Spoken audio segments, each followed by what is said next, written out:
Hi, this is Steph Gaudreau from StupidEasyPaleo.com, and today we're making my Paleo Chick-fil-A, aka junk-free chicken nuggets. This recipe has actually become a go-to for moms and dads with picky kids, and from what I've heard, it's totally kid approved. To make this recipe, you're going to want about a pound of chicken breast. Take the chicken and I cube it up into kind of nugget-sized chunks. And then comes the most important part, marinating the chicken in the pickle juice. I know it sounds really weird, but the pickle juice gives it a nice background of flavor, and it also makes it tenderized because what you're basically doing is brining the chicken. When you brine chicken or pork or any kind of lean meat, it makes it stay juicy. If you don't have pickle juice, you can also use a combination of just salt and water.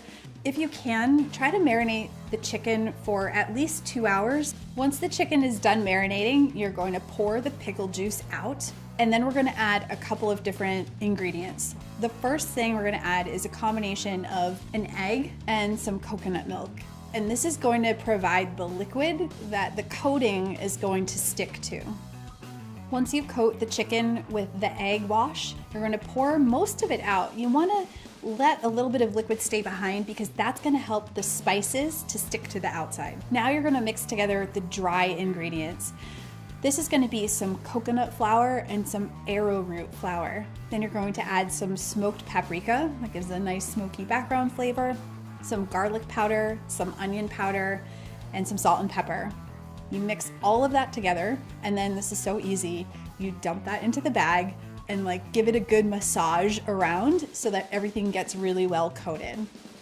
The last step is to fry these up. I really like a mixture of coconut oil plus avocado oil because it has a higher smoke point. You're gonna wanna fry the chicken for a couple minutes on both sides, and when it's golden brown, it's nice and ready. Serve these Paleo Chick-fil-A grain-free nuggets with your favorite dipping sauce. They are going to be a huge hit for the family. I would recommend making a double batch because they are going to disappear. For more recipes just like my Paleo Chick-fil-A, head to StupidEasyPaleo.com.